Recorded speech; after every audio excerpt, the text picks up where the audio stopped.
हाय hello नमस्कार सुस्वागतम. Welcome back to Akshu's poetry.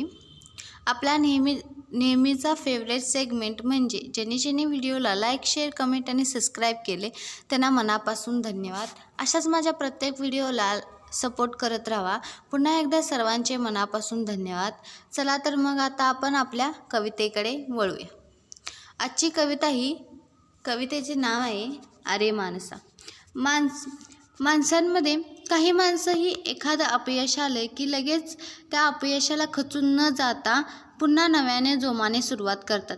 तर काही माणसं अपयश आले की लगेच खचून जातात आणि त्याविषयी डिप्रेशनमध्ये जातात आणि त्याविषयी जास्तीच विचार करतात. आपण अपयश आले की आपला न विचार करता आपल्या सोबत असणाऱ्या माणसांचा अधिक विचार केला पाहिजे.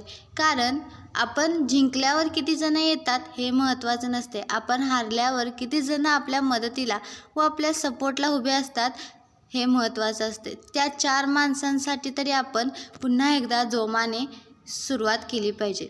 अपयशाच्या पायरीवर यशाचं स्तंभ आपण उभं केलं पाहिजे.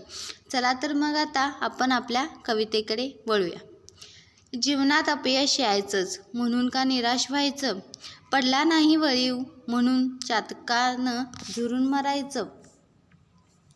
प्रत्येक तारा म्हणून लागला मला तर ध्रुवच व्हायचं, पण पचवलेलं अपयश त्यानं कधी कोणास कळवलं. श्रेष्ठत्वाच्या मार्गासाठी मरणाच्या मैदानी जायचं, हे अग्नी दिव्य केल्याशिवाय यश तुला नाही मिळवायचं.